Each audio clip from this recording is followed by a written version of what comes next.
আসসালামু আলাইকুম রহমতুল্লাহ। একটু আগে দেখলাম চৈতালির বিরুদ্ধে মামলা হয়েছে।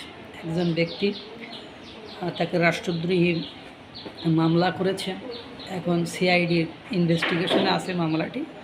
সিআইডি রিপোর্ট দিলে পরবর্তীতে হয়তো চৈতালির গ্রেপ্তারি পরানো হতে পারে এবং তার জেলাজত হতে পারে। যেহেতু চিন্ময় কৃষ্ণ দাসের হয়েছে, অন্য ধর্মাবলম্বী হলে তাদের সাথে এটা করা যায়, এটা হয়। আমরা এটা আগেও দেখেছি, এখনও দেখছি। কিন্তু দেখেন, চৈতালির বিরুদ্ধে মামলা করেছে, সে অপরাধী হলে, সে রাষ্ট্রদ্রোহী হলে আমার কোনো আপত্তি নেই। আমি কোনো সময় অন্যায়কারীর পক্ষ নেই না, ছাপাই গাই না, বা তাদের বিরুদ্ধে কথাও বলি না। কিন্তু তাহলে এই ব্যাটার কী হওয়া উচিত একটু দেখেন তো। কোনো মূর্তি স্থাপন করা যাবে না। যদি মূর্তি স্থাপন করতে যান, আমরা ইব্রাহিম আলাইহিস সালামের উত্তরসূরিরা এক একটা মূর্তি ভেঙে দিব, 2 মিনিট সময় নেব। আপনারা যদি মসজিদের শহরকে মূর্তির নগরী বানাতে চান, আমি আবারও বলছি, মূর্তি মাটির সাথে মিশে যাবে। যদি আপনারা চিন্তা করেন বাংলাদেশে গৃহযুদ্ধ লাগানোর, আমরা 99% মুসলিম, এই দেশে আমরা মূর্তির নগরী বানাতে দিব না।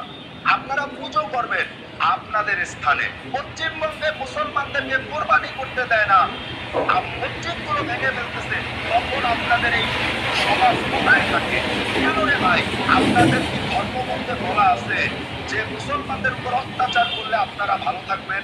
তাহলে আপনারা আজকে যদি আপনারা সত্যিকারের রামায়ণের অনুসারী হতেন, আপনারা আজকে রাস্তায় নেমে আন্দোলন করতেন, পশ্চিমবঙ্গে মুসলমানদের উপর অত্যাচার করা যাবে না। এটা আমাদের কোনো ধর্মগ্রন্থে নাই। আমি হিন্দুদের এই যে যারা নেতা আছে তাদের উদ্দেশ্যে বলবো, আপনারা যদি সত্যি শ্রীরামের উত্তরসূরি হয়ে থাকেন, আপনারা বিজেপির বিরুদ্ধে দাঁড়ান, আপনারা পশ্চিমবঙ্গের মুসলমানদের পক্ষে দাঁড়ান, তাইলে আমরা বুঝবো আপনারা সত্যিকারের ধর্মের অনুসারী। আর না হয় আমরা বুঝতে পারবো আপনারা বাংলাদেশে একটা গৃহযুদ্ধ লাগানোর পায়তারা করতেছেন। আপনারা মূর্তি নির্মাণ করতে চান প্রত্যেকটা উপজেলায়। আপনাদের এত বড় দুঃসাহস কে দিয়েছে? বাংলার এখনো যুবকরা প্রস্তুতি নিছে, এই দেশে কোনো মূর্তি স্থাপন করা যাবে না।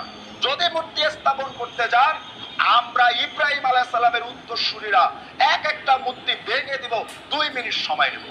আল্লাহর নবী সাল্লাল্লাহু আলাইহি সাল্লাম কাবা করে যেভাবে মূর্তি ধ্বংস করছে, আমরা সেই মূর্তি যেভাবে ধ্বংস করা লাগে সেভাবেই ধ্বংস করব। কোন রকমের বাতিলের সাথে আপোষ হবে না। আরে বাতিল তো বাতিলই, আর হক তো হকই। হকের সামনে যদি বাতিল আপোষ করে, তাহলে বাতিলের সামনে হক কখনো আপোষ করতে পারে না।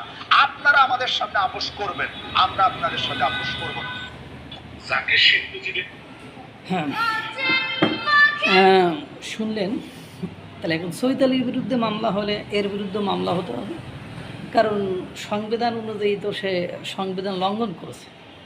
তো সংবিধান লঙ্ঘন করা কি রাষ্ট্রদ্রোহী, মানে রাষ্ট্রদ্রোহিতা নয়?